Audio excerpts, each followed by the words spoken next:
Mesdames et messieurs, bonsoir et bienvenue dans Question d'actu. 4 jours après la fin de la trêve entre Israël et le Hamas, les hostilités se poursuivent. Tirs d'artillerie, raids aériens, des frappes israéliennes sur Gaza ont repris de manière intensive. Hier soir, l'armée israélienne a annoncé étendre ses frappes à toute la bande de Gaza. Des avancées au sol ont démarré ce matin dans le sud de la bande de Gaza, notamment à Khan Younis. Depuis la reprise des combats le 1er décembre, plus de 400 frappes se sont abattues sur Gaza en près de 48 heures. Bilan, 240 morts et 650 blessés. Un bilan qui grimpe chaque jour un peu plus depuis le début de la guerre. Les bombardements sur Gaza ont fait, selon les chiffres publiés par le ministère de la Santé palestinien, près de 16 000 morts, dont 70% sont des femmes et des enfants. L'ONU dénombre 1,8 million de Palestiniens déplacés sur une population totale de près de 2 millions d'habitants. Dans ce contexte, les appels au cessez-le-feu émanant de la communauté internationale se multiplient sans forcément remettre en cause le droit d'Israël de se défendre. Depuis la reprise des hostilités, les États-Unis ont mis en garde Israël face à la multiplication des victimes civiles à Gaza. Quant aux négociations, elles sont au point mort. Les deux camps s'accusent mutuellement d'être responsables de la fin de la trêve. Benyamin Netanyahou a accusé le Hamas d'avoir violé l'accord en tirant des roquettes vers Israël. De son côté, le Hamas a revendiqué une attaque à Al-Quds fatale à 4 Israéliens et a accusé Israël d'avoir imposé de nouvelles conditions aux libérations des otages. Face à l'impasse des discussions, les envoyés d'Israël au Qatar, principal intermédiaire des deux belligérants, sont revenus en Israël. L'objectif affiché du Premier ministre israélien depuis les attaques du Hamas du 7 octobre est clair, détruire le Hamas. Benyamin Netanyahou qui a réaffirmé ce samedi que le conflit continuera jusqu'à ce que tous les objectifs soient atteints. Pour sa part, le Hamas affirme qu'il n'y aura plus d'échange d'otages avec Israël tant que la guerre sur Gaza se poursuit. Peut-on encore espérer une nouvelle trêve? Quels sont les scénarios possibles pour sortir de ce conflit? C'est le sujet de ce soir. Et avec nous pour en parler, M. Driss El-Aissaoui, vous êtes analyste politique et économique. Bonsoir. Bonsoir. Merci d'avoir accepté notre invitation. C'est moi qui vous remercie. Avec nous également, M. Hassan Saoud, vous êtes expert en sécurité et stratégie. Bonsoir. Bonsoir, madame. Merci pour l'invitation. C'est un plaisir de vous avoir avec nous. Sur le plateau et M. Mohamed Badin Liatioui, vous êtes professeur d'études stratégiques au Collège de défense des Émirats. Bonsoir. Bonsoir, merci pour cette invitation. Merci d'être avec nous. Alors commençons, messieurs, avec cette extension des opérations militaires au sol, au sud de Gaza. L'objectif affiché de Benyamin Netanyahou, M. Saoud, est d'éradiquer le Hamas. Est-ce réalisable ? Et que pensez-vous de ces reprises d'hostilité? Tout d'abord, une trêve humanitaire qui a été rompue. C'est dommage, on croyait qu'elle allait être reconduite. Et voilà pour des motifs qu'Israël évoque, à savoir l'attentat à Jérusalem dont vous avez parlé, et puis des attaques à la roquette le même jour avant la fin de la trêve. Et on a conduit une opération beaucoup plus brutale que celle d'avant. Brutale dans la mesure où on a allié et les bombardements avec des bombes presque de 500 kilos, de l'artillerie, et pour faciliter le passage ou l'intervention des troupes à terre. Les bilans sont très, très, très lourds. Et nous en sommes aujourd'hui à plus de 15 000 morts et une quarantaine de milliers de blessés. Dans les morts, on retrouve 70% entre enfants et femmes. Absolument. Et les enfants, c'est 5 000. Pour vous donner un ordre de comparaison, dans la conflictualité mondiale en 2022, mondiale, on a connu le décès de 2985 enfants. Donc, la comparaison est claire. Il y a une escalade qui s'étend au sud. Et pour vous dire, il y a des SMS qui sont envoyés aux gens du Sud, dont une bonne partie est venue du Nord. Pour se réfugier. Pour se réfugier, auxquels on dit ceci, et j'ai le SMS pour ne pas trahir aux habitants d'Al-Kawara, d'Al-Khaza'a, de Beni Souhaïla, vous devez évacuer immédiatement et vous diriger vers les lieux de refuge à Rafah. La ville de Khan Younis est une zone de combat dangereuse, vous êtes avisés. Par la même occasion, on a fait une carte numérique qu'on a découpée en quartiers avec des numéros et on donne des codes à chaque quartier pour lui dire là où il doit y aller. Ils n'ont ni électricité, ni Internet, bien évidemment. Nous en sommes là. Et dernier point, on a désigné ce qu'on appelle la zone humanitaire. Elle se trouve où? Dans la Méditerranée, dans la bande méditerranéenne de Gaza. On va en parler tout à l'heure justement de cette zone militaire, oui. Elle est de 14 km de long et d'1 km de large, sans infrastructure, sans rien. Est-ce que c'est une zone humanitaire? Je pose la question. Un bilan donc dramatique. Les deux parties s'accusent mutuellement. Monsieur Mohamed Badine Liati, oui, donc elles s'accusent mutuellement. À qui la responsabilité pour cette reprise des hostilités et cette reprise justement de la guerre était-elle inévitable selon vous? Oui, elle paraissait inévitable puisque de toute façon la trêve était fragile dès le départ. On a deux interlocuteurs principaux qui sont le gouvernement de Benjamin Netanyahou et le mouvement Hamas qui ne souhaitent pas pour le moment arriver à un cessez-le-feu pour des raisons différentes et pour des intérêts bien entendu évidemment opposés. Mais on voit qu'il y a la question des otages qui continue de peser, qui empêche un cessez-le-feu. On voit qu'il y a la question aussi pour le Hamas de continuer à peser, de ne pas être complètement exclu de la bande de Gaza. Donc ça, c'est un autre élément important. Et puis, il y a une question aussi à la fois de politique intérieure pour Benjamin Netanyahou de maintenir une forme de pression afin de repousser le plus loin possible une quelconque remise en cause de son pouvoir. Car il faut se souvenir qu'avant le 7 octobre, Benjamin Netanyahou était fortement critiqué en interne par rapport à différentes réformes touchant à l'état de droit. Et il y a des scandales de corruption. D'ailleurs, il a été convoqué. Et il y a son procès qui a repris ce matin, justement. Exactement. Donc pour lui, plus la guerre dure longtemps et plus quelque part son avenir politique reste en suspens, alors qu'on se souvient qu'en 7 octobre, c'est assez compliqué pour lui. Pour le Hamas, il y a toujours cette volonté de maintenir une forme de pression et de montrer qu'ils sont toujours là. Et on voit que c'est une situation très difficile puisque les victimes sont civiles. Et ça, c'est terrible puisque ça pose un certain nombre de questions en termes de droit international humanitaire, de droit de la guerre. Et on voit l'incapacité ou peut-être le manque de volonté pour le moment de certains acteurs internationaux, notamment les États-Unis et Joe Biden, de vouloir s'impliquer. On a un changement de discours qui commence à s'opérer chez un certain nombre de dirigeants occidentaux. Qui appellent tous à un cessez-le-feu. Qui appellent tous à un cessez-le-feu durable. On voit que c'est très difficile d'arriver à un cessez-le-feu durable tant que les otages ne seront pas complètement libérés par le Hamas.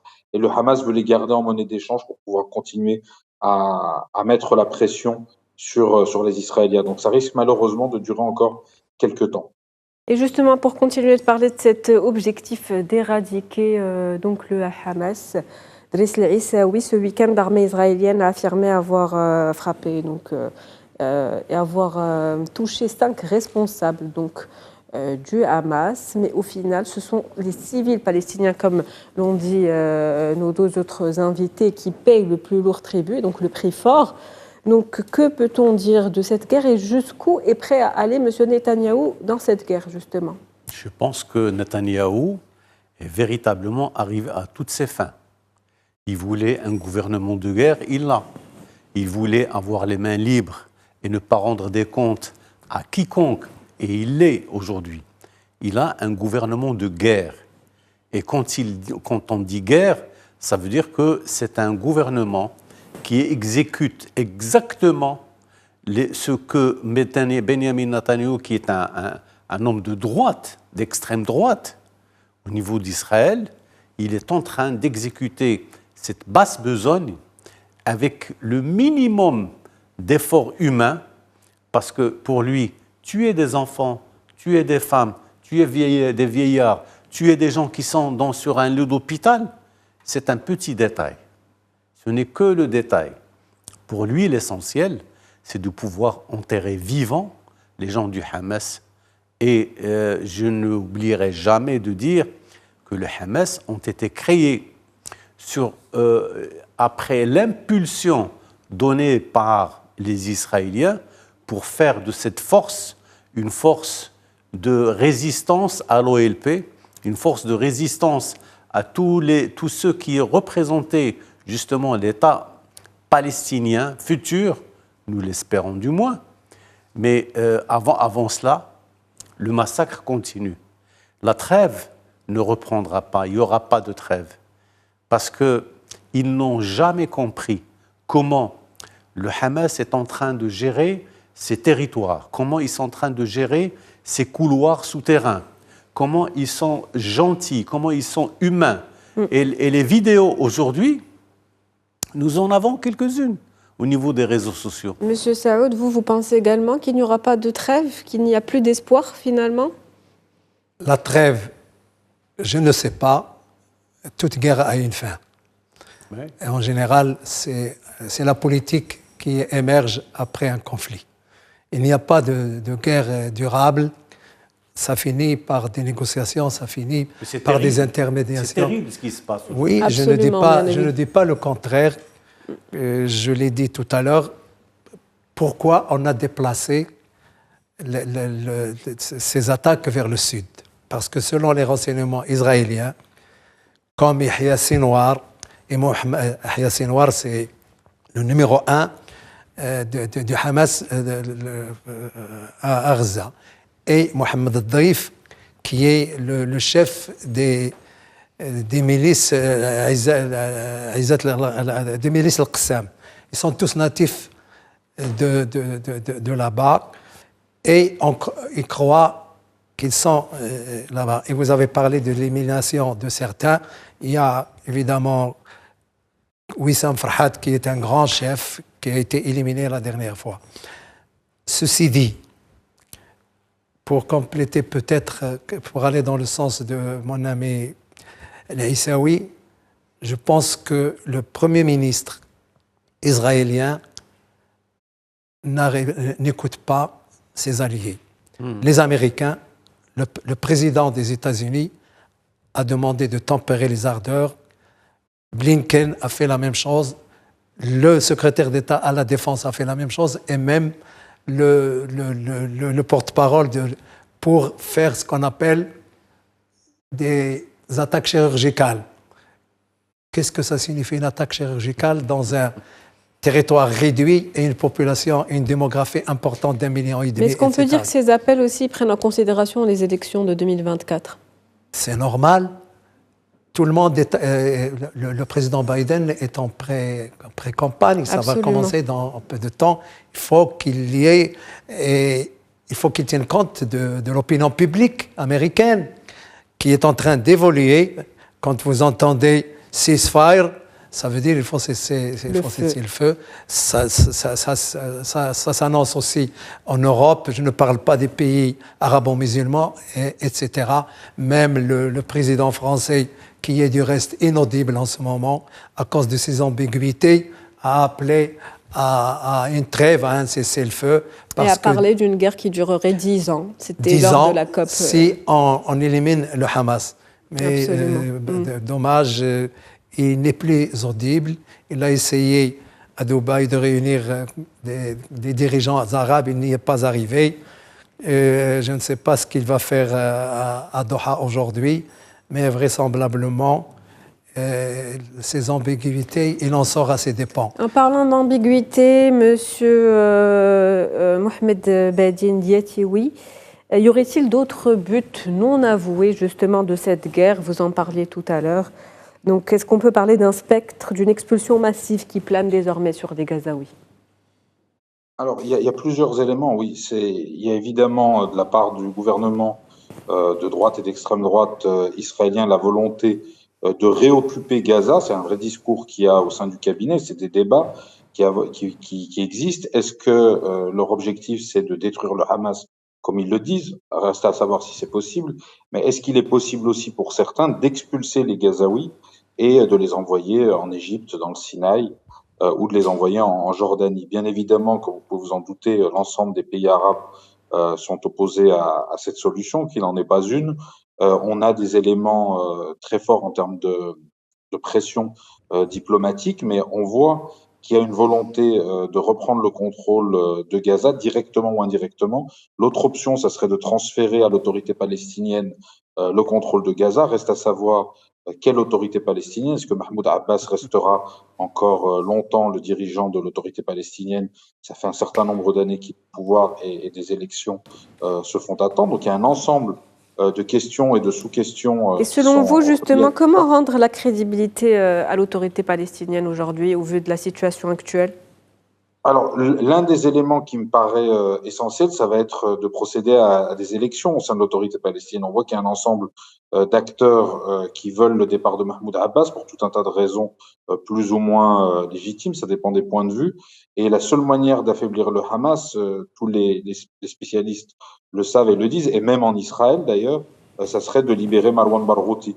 Marwan Barghouti est le seul qui puisse réellement réunir les Palestiniens des différentes factions, puisque même les gens de la branche politique du Hamas le respectent pour son passé dans la résistance palestinienne, et il a cette capacité à vouloir négocier avec les Israéliens.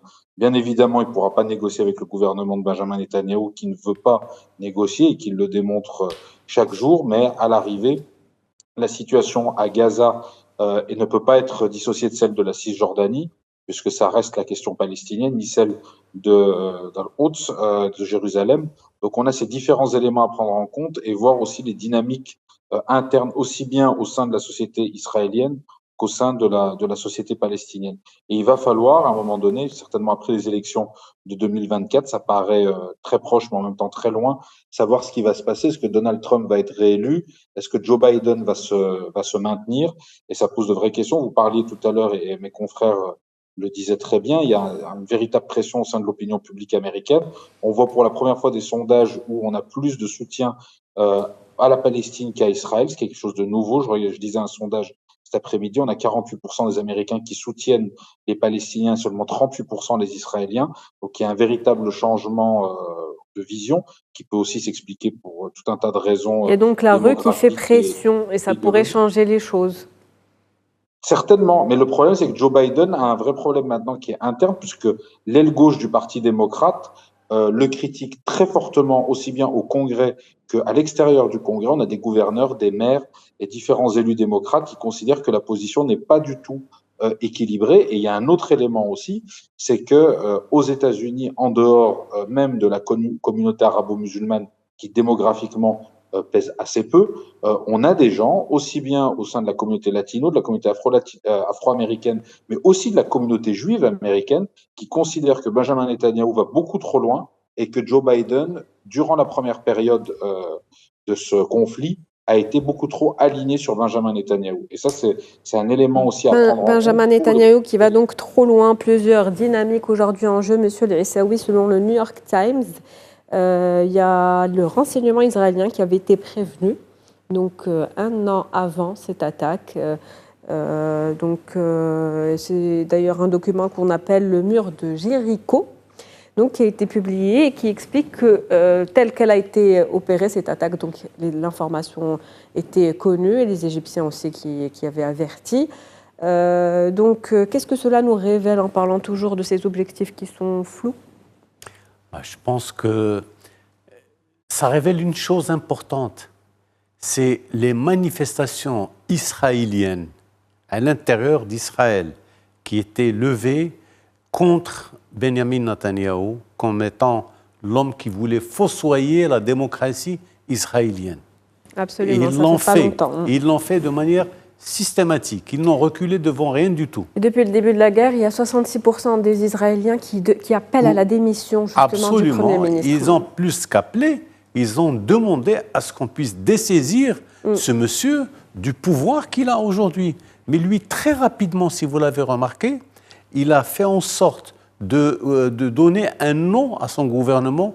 C'est un gouvernement de guerre, je vous l'ai dit tout à l'heure. Un cabinet de guerre. C'est-à-dire, c'est une cellule qui prend des décisions sans revenir en arrière, sans se concerter, sans prendre d'avis à gauche ni à droite. Ils n'entendent personne, ni les Américains, ni les Français, ni les Anglais. Et jusqu'où peuvent-ils aller, justement? Quelles sont les limites? Il y a une seule limite pour eux, c'est faire disparaître le Hamas, faire disparaître les 2,5 millions de Gazaouis de la surface de la Terre. Malgré les victimes collatérales. Les victimes collatérales, vous savez, ce qui est intéressant, c'est de regarder un peu les réseaux sociaux et les vidéos qui sont faites par les militants du Hamas qui traitent les gens qu'ils ont incarcérés avec beaucoup d'humanisme, avec beaucoup de respect des règles humaines, beaucoup de respect de la femme, de l'homme, etc. Ils le font effectivement dans les couloirs souterrains, ils le font là où ils sont, mais ils le font avec beaucoup de respect de la condition humaine. Ça, c'est quelque chose que Benjamin Netanyahou ni son armée, ils ne le reconnaissent absolument pas. Alors, quelle est la limite? Je vous ai dit tout à l'heure. Tant que Gaza n'est pas encore moulu comme du sable, tant qu'il y a encore des Gazaouis qui sont sur la terre, ces gens ne s'arrêteront pas. Et je pense que les perspectives ne sont pas du tout heureuses pour cette région du monde. Justement, M. Saoud, j'aimerais me tourner vers vous pour parler justement de cette jeunesse palestinienne d'aujourd'hui. Donc ces jeunes qui sont les adultes de demain, avec tout ce qui se passe, je suppose que le sentiment de haine doit être bien plus important qu'avant. Et quelles sont les perspectives justement par la suite pour ces jeunesses? Qu'est-ce qu'ils vont devenir en tant qu'adultes et comment vont-ils se comporter vis-à-vis d'Israël justement? Tout d'abord, si vous permettez, madame, on ne peut pas éradiquer Hamas. Hamas est une structure qui se régénère rapidement comme toutes les structures. Et puis les responsables ne sont pas concentrés seulement à Gaza. Ils ont des adjoints dans les tiroirs. Toutes les structures combattantes sont faites de cette manière-là. Donc, mais détruire des bâtiments, détruire des écoles, détruire des hôpitaux, est-ce que vous pouvez tuer une idéologie? La réponse est non. Et c'est ça l'erreur, justement. Vous pouvez tuer autant de Gazaouis, autant de Palestiniens, parce qu'il ne faut pas oublier que même la Cisjordanie est touchée. Oui. Absolument. Et qu'il y a un changement dans l'opinion palestinienne par rapport au Hamas. Il ne faut pas l'oublier. Mais bon, ils peuvent continuer. Mais à un moment donné, on va être devant une réalité. Et je pense, même si l'Organisation des Nations Unies reste quand même, entre guillemets, le machin dont a parlé le général de Gaulle, on exprime l'inquiétude, on dénonce, puis après, ça reste... Des paroles inaudibles. Inaudibles. Et vous avez ce que j'appellerais le veto, toute la menace du veto est là. On en use et on en abuse pour des causes injustes et tout ça. Et nous sommes dans une situation inextricable. Je ne serai pas pessimiste, mais un peu réaliste pour lever ces voiles-là. Il y a un blocage, mais la diplomatie reste quand même un dernier recours et elle a de la marge de manœuvre dans des conflictualités comme celle-là, sauf que nous sommes devant un gouvernement ultra-droitier, l'orthodoxie, et dans certains membres du cabinet de guerre sont des faucons qu'il est difficile quand même de faire. Il reste le problème des otages. Comment voulez-vous, on va en parler, On va en parler tout à l'heure, mais je vais d'abord poser une question à M. Mohamed Badien Diatioui. J'aimerais justement rebondir sur ce que disait M. Saoud et vous demander, à votre avis, s'il y a encore possibilité de faire marche arrière pour M. Netanyahou au vu de la situation actuelle et quel est le rôle que peut jouer une institution telle que la CPI, puisqu'on venait de parler d'institution. La CPI aujourd'hui, quel rôle a-t-elle à jouer dans ce conflit? La CPI aura un rôle limité, étant donné que, quand on parle du traité de Rome, l'État d'Israël n'est pas signataire, donc ça posera tout un tas de problèmes.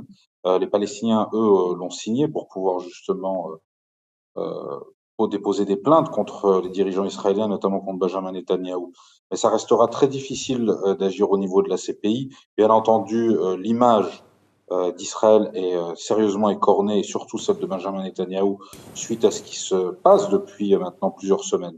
Le vrai problème, ça va être, comme le disait mon prédécesseur, de pouvoir enclencher la voie diplomatique. La capacité de négociation aujourd'hui reste très faible et très limitée. On voit qu'un certain nombre d'acteurs internationaux, régionaux, internationaux, essayent de s'activer, mais ça reste très limité à partir du moment où les États-Unis ne mettent pas la pression sur le gouvernement de Benjamin Netanyahou. Ils sont les seuls qui puissent essayer de l'empêcher d'aller aussi loin, en tout cas de limiter ou même plutôt d'arrêter, ce que beaucoup souhaiteraient, ces frappes qui touchent essentiellement des civils. On est à 16 000 morts, 70% sont des femmes et des enfants qui n'ont rien à voir avec ce qui s'est passé le 7 octobre. Donc, à un moment donné, on est face à une véritable crise humanitaire et face à des crimes de guerre. Donc, il faut réussir à ouvrir le chemin de la négociation et pour cela, il va falloir qu'il y ait une forme de pression américaine et qu'un ensemble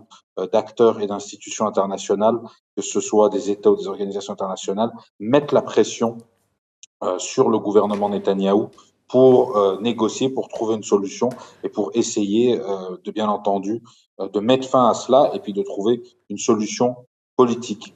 Aller donc vers une solution diplomatique, comme le disait M. Saoud, et comme vous le dites vous-même, grâce à la pression internationale. Effectivement, M. Saoud, je reviens vers vous. La question palestinienne, qui était passée au second plan ces dernières années, maintenant est au devant de la scène.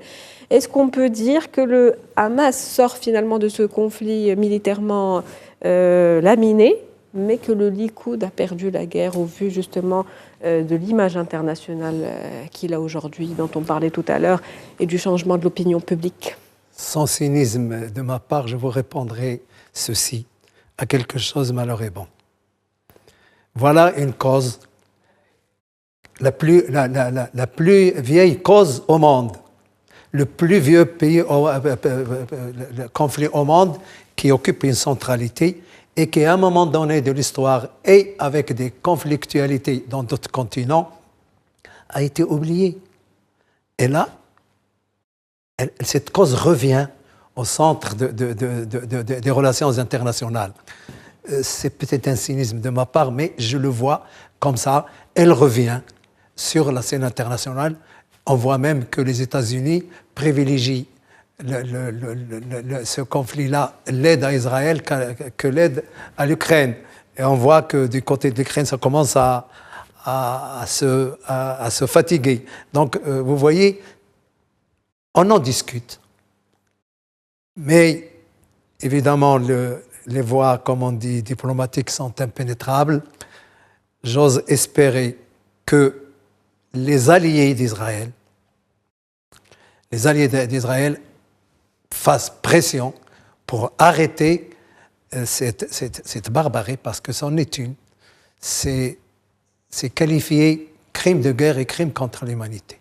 Justement, vous dites crime de guerre contre l'humanité. Parlons de la position du Maroc avec vous, M. Driss El Aissaoui. Donc le Maroc il continue encore et encore à appeler à un cessez-le-feu immédiat et durable. La semaine dernière, le roi Mohammed VI a appelé, je cite, le souverain à l'application immédiate d'un cessez-le-feu durable selon les règles du droit international et du droit international humanitaire. C'était à l'occasion de la Journée internationale de la solidarité avec le peuple palestinien au sommet extraordinaire arabo-islamique de Riyad, et le message s'adressait au président du Comité des Nations Unies pour l'exercice des droits inaliénables du peuple palestinien. Que dire de cet appel sans équivoque du roi? Il était attendu. Parce que beaucoup de pays, qu'est-ce qu'ils disaient? Vous avez un pays, le Royaume du Maroc, qui a normalisé, entre guillemets, plusieurs guillemets, ses relations avec Israël. Et à un moment donné, les gens se sont dit, ah, peut-être que le Maroc va s'aligner du côté d'Israël. Jamais, au grand jamais, la monarchie marocaine n'a dit que moi, j'abandonne les Palestiniens. Jamais. Le Royaume du Maroc, le roi du Maroc est le président du comité Al-Quds. Absolument. Le Royaume du Maroc, c'est le pays qui a Beit Mal Muslim. Absolument. Maqdisiyin. Et il les finance. Et ils font ce travail. L'appel fait par Sa Majesté le roi Mohammed VI est un appel ardent à faire triompher la raison réelle, mais pas la raison de Benjamin Netanyahou, la raison réelle des citoyennes et des citoyens qui veulent que cette partie du monde puisse revenir à quelque chose, à un semblant de normalité. Ce n'est pas normal. On ne peut pas tuer 16 000 personnes. 70% sont des femmes et des enfants. On ne peut pas les tuer en toute impunité et dire qu'on a réglé le problème. Le problème ne sera pas réglé. Il n'y aura pas de trêve. Et même les diplomates d'aujourd'hui et de demain ne pourront jamais avoir d'argument pour arrêter ce massacre. La seule chose, le problème, c'est que, et ça c'est peut-être, on aura le temps d'y revenir, les perspectives de ce conflit. Il n'y en a pas de perspective. Il n'y en aura pas.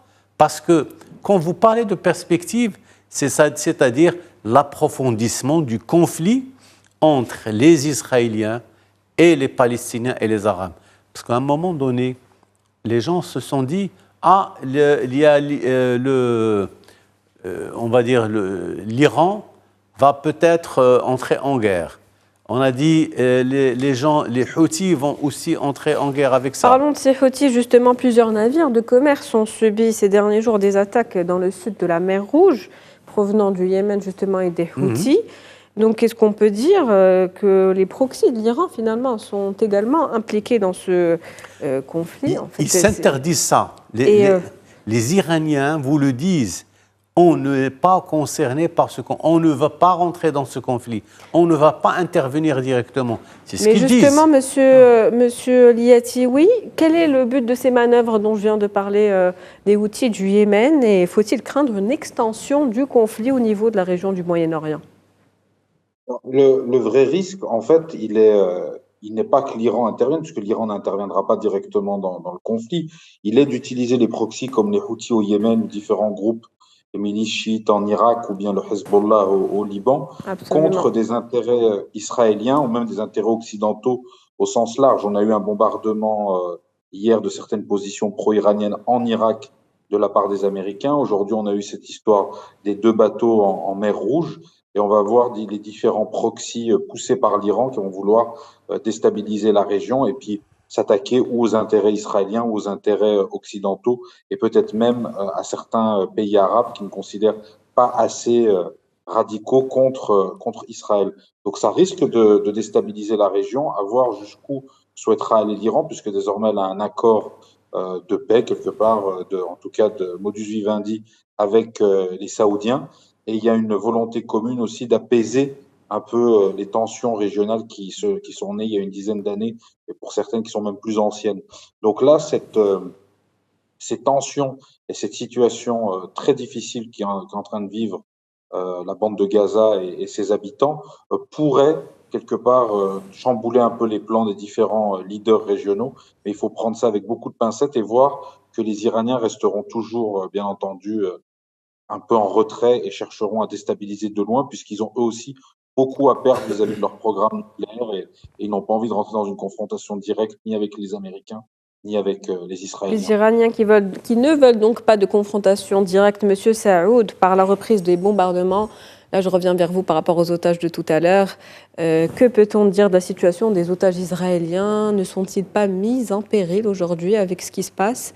Et de ces familles aussi israéliennes qui s'inquiètent pour ces otages.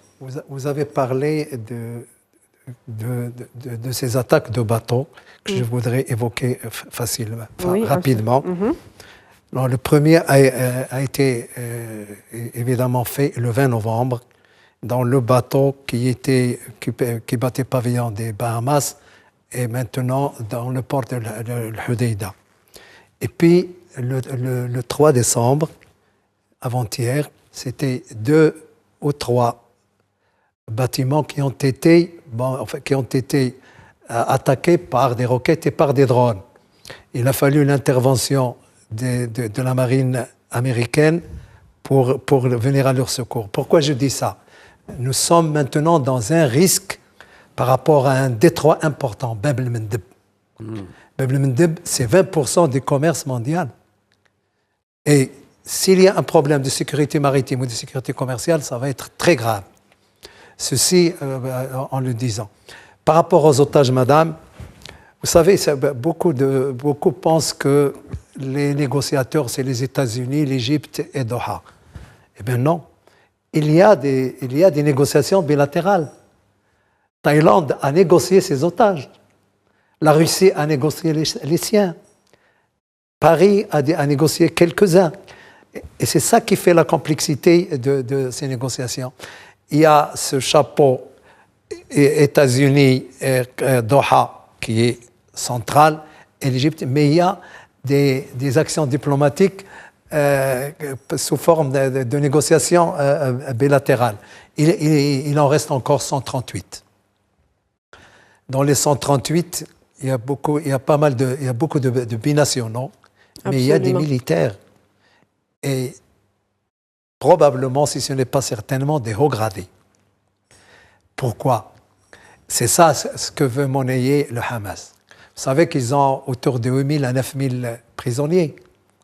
Si vous vous rappelez de l'ancien soldat chiite, il a été négocié avec 1 millier de prisonniers palestiniens. Ben c'est ça la monnaie de change. Exactement, vous me rappelez le nom. Eh bien, les militaires, ils feront l'objet d'un traitement à part. Maintenant, on est dans les enfants, les civils, les binationaux, certains étrangers qui travaillent, mais ça va être compliqué. Et c'est la force de pression du Hamas en ce moment. Est-ce que les Israéliens vont faire des attaques aveugles pour prendre pour chair à canon leurs citoyens ou des étrangers? La question reste posée. Mais en tout cas, avec cette actuelle cadence, je pense qu'ils vont en perdre.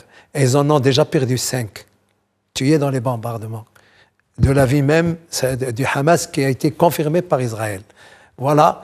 Et donc, il faut faire attention les Israéliens doivent faire attention à ce que leurs otages ne soient pas touchés davantage. Et vous, M. Laïsaoui, qu'en pensez-vous justement de ces otages? Quelles conséquences, vu ce que nous dit M. Saoud, pour ces otages qui sont touchés et bombardés par les armes d'Israël, finalement, dans cette lutte contre le Hamas? La lutte contre le Hamas, c'est un gros mot aujourd'hui, parce que c'est un assassinat. Plus que lutte, on n'est pas en train de parler de forces qui sont équivalentes, qui veulent prouver qu'ils existent, etc. Le Hamas est là avec une vision, avec une stratégie. Et d'ailleurs, le fait de cette attaque du mois d'octobre 2023, c'est une attaque qui a été mûrement et longuement bien réfléchie. Et comme vient de le dire Saoud, il y a de hauts gradés de l'armée israélienne qui sont justement dans les geôles du Hamas.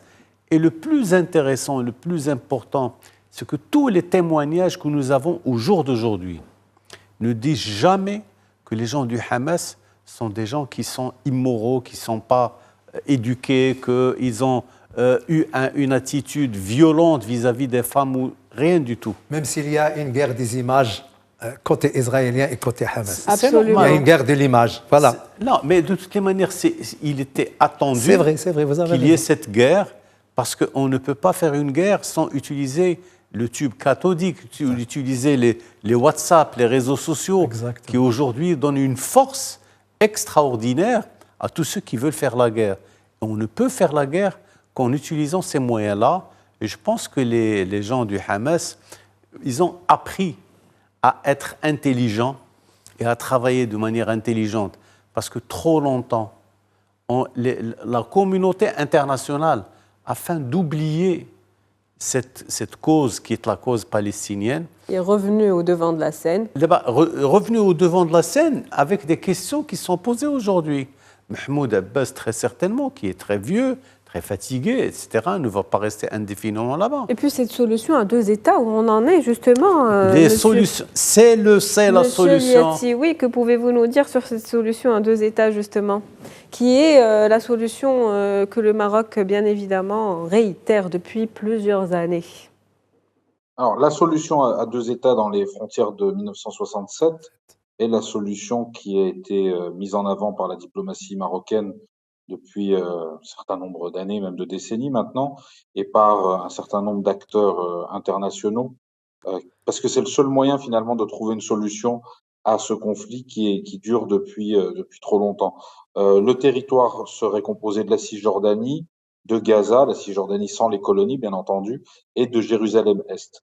Et donc l'objectif, ça serait de donner un État aux Palestiniens, un État qui soit viable et un État qui soit finalement crédible. On a eu différentes propositions qui ont été faites par différents acteurs, notamment les États-Unis. Il y avait toujours des différents problèmes, notamment sur le statut de Jérusalem, le statut des réfugiés palestiniens qui sont dans les pays tout autour, au Liban, en Jordanie, en Syrie, en Égypte, savoir s'ils pouvaient revenir ou pas, ces réfugiés de 1948. Donc ça pose tout un tas de questions techniques, mais ce dont on est sûr, c'est que le seul territoire palestinien viable, c'est celui des frontières 1967, avec ces 3 composantes, comme je viens de le dire, Cisjordanie, Gaza et Jérusalem-Est. Maintenant, la question, c'est de savoir si on a face à cela, face à cette proposition, des interlocuteurs israéliens qui souhaitent réellement la création d'un État palestinien. Et ça pose aussi la question de l'erreur stratégique du gouvernement Netanyahou de vouloir éradiquer le Hamas, qui est une idée, quelque part une idéologie, alors qu'en fait, le Hamas aurait beaucoup moins de poids au sein d'un État palestinien. Le Hamas se nourrit quelque part du désespoir de la population palestinienne, et la création d'un État palestinien avec de véritables institutions et une reconnaissance internationale affaiblirait mécaniquement le Hamas, ou en tout cas l'obligerait à se transformer en quelque chose d'autre de beaucoup plus rationnel et de beaucoup plus crédible quelque part sur le plan international. Vous pensez la même chose, M. Saoud, que la politique aujourd'hui adoptée par M. Netanyahou renforce d'une certaine manière la présence du Hamas en Palestine et son pouvoir sur les Palestiniens? Je pense que l'opinion publique palestinienne est en train de...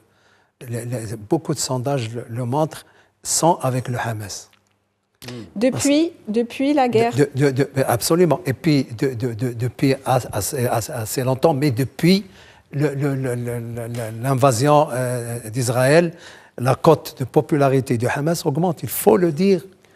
Et au sein de la jeunesse, vous savez, cette jeunesse, et j'ouvre cette parenthèse, qui regarde ses parents mourir, la violence israélienne entraînera une surviolence de la jeunesse de Gaza. Et au-delà de Gaza. Et il faut évoquer aussi que cette cause-là est en train d'être constatée en Europe. L'attentat de Paris, le terroriste de Paris a parlé de Gaza. Ouais. Il ne faut pas oublier ces données-là. Vous savez, il y a une jeunesse, 40% de la population à moins de 14 ans. Qu'est-ce qu'on prépare à cette jeunesse-là? Quel avenir? Quel avenir avec les bombardements? Ça sera, au pire, et je ne le souhaite pas, des bombes jetables, et c'est Israël qui va en payer le prix. Donc il faut avoir le sens de la mesure. Il faut regarder du côté de la négociation et du côté de la diplomatie. Bon, je pense que le Premier ministre est en train de rouler pour lui-même. Et vous venez d'évoquer le procès qui est en cours. Et je pense qui a repris ce matin, effectivement. Et ça a repris. L'épouvantail d'une poursuite, et pourquoi pas au niveau de la CPI. Parce qu'il est le donneur d'ordre, il est le politique. Il est le politique, son armée est sous ses ordres. Et c'est lui qui est le premier responsable. Malgré qu'Israël ne soit pas signataire? Qui? Malgré le fait que l'État d'Israël ne soit pas signataire. Oui, on a vu ça en Ukraine. C'est pas parce que vous n'êtes pas signataire que la CPI ne doit pas. Elle l'a fait auparavant dans beaucoup de zones. Si vous êtes évidemment pris pour quelqu'un qui a commis des crimes contre l'humanité, des crimes de guerre et puis des crimes de masse, c'est du ressort de la CPI. Et il n'y a pas d'autres instances judiciaires internationales que cette cour-là. Absolument. Et vous, monsieur El-Aissaoui, vous pensez également justement que cette jeunesse va aller vers de plus en plus de haine et que cela pourrait avoir un impact, comme l'a dit monsieur Saoud, sur l'Occident dans l'avenir? Bien sûr. Vous savez, c'est une jeunesse qui respire, qui vit et qui regarde ses parents mourir. Comment voulez-vous que cette jeunesse puisse évoluer autrement? On est en train de préparer une bombe à retardement au niveau de ce territoire. Ce sont ces mêmes jeunes que vous allez retrouver à Paris, à Londres, à New York, à Washington, etc., en Allemagne, partout. Et de toutes les manières, moi, je me rappellerai toujours que, par exemple, le parti de la France insoumise en France a fait une levée de bouclier. Il l'a organisé à Paris avec des drapeaux palestiniens. Absolument. Ils n'ont pas eu peur de ça. Et le plus important, c'est que les Français qui aujourd'hui viennent nous donner des leçons sur l'antisémitisme, etc. Or, les premiers à être antisémites, à avoir contribué à enterrer la population juive, c'est les Français, c'est le gouvernement de droite. Et nous ne l'oublions pas. Alors ces jeunes, Vichy. Absolument, Vichy est un régime grave et qui a fait des choses énormes et très graves pour la population mondiale. Maintenant, ces jeunes, ils regardent, ils voient, et peut-être que leurs parents, leurs arrière-parents, etc., vont mourir, mais eux, ils seront présents, ils seront vivants, et ils prendront leur revanche de la manière la plus abjecte et la plus grave possible. Et la diplomatie ne fera rien à ce moment-là. Nous arrivons au terme de cette émission. Je vais vous laisser chacun un petit temps de parole avant de finir sur cette question. Et je commence par vous, monsieur El-Aissaoui. Sommes-nous en train d'assister à un avant et un après? Oui, clairement. Ce qui s'est passé le 7 octobre va continuer d'influencer très fortement la relation entre Israéliens et Palestiniens. Et ça sera très difficile, aussi bien pour Benjamin Netanyahou que pour ses successeurs, de sortir de cet enfermement quelque part ultra sécuritaire, et une opinion publique israélienne aussi qui est fortement choquée. D'un autre côté, une jeunesse palestinienne qui est désespérée et qui risque de se radicaliser en soutenant de plus en plus le Hamas, comme ça vient d'être dit, avec une absence de perspective, sans médiation et sans volonté forte de certaines puissances internationales, et notamment les Américains. Donc on risque d'aller vers une véritable impasse. Et on voit que les impasses comme celles qu'on a connues ces 15 dernières années à Gaza ont mené aussi vers beaucoup de violence et vers une incapacité à trouver des solutions concrètes à la question palestinienne, qui reste une question centrale. Une question donc centrale qui doit sortir de l'impasse. Monsieur Saoud est en train d'assister à un tournant dans le conflit israélo-palestinien, un avant et un après. Il y a un avant, il y aura un après. Et moi, ce qui me touche beaucoup, c'est ce risque d'extension régionale de Houthi d'une part, le Hezbollah, les Iraniens d'Irak, la Syrie, et nous sommes dans un espace géographique qui a toujours été assez fluctuant, assez instable. Je souhaite que ce conflit-là ne puisse pas dégénérer, parce que nous aurons encore un ordre régional à remodeler. Et je dirais, enfin, l'Iran porte la responsabilité dans ce qui se passe. L'Iran, c'est elle qui dans son projet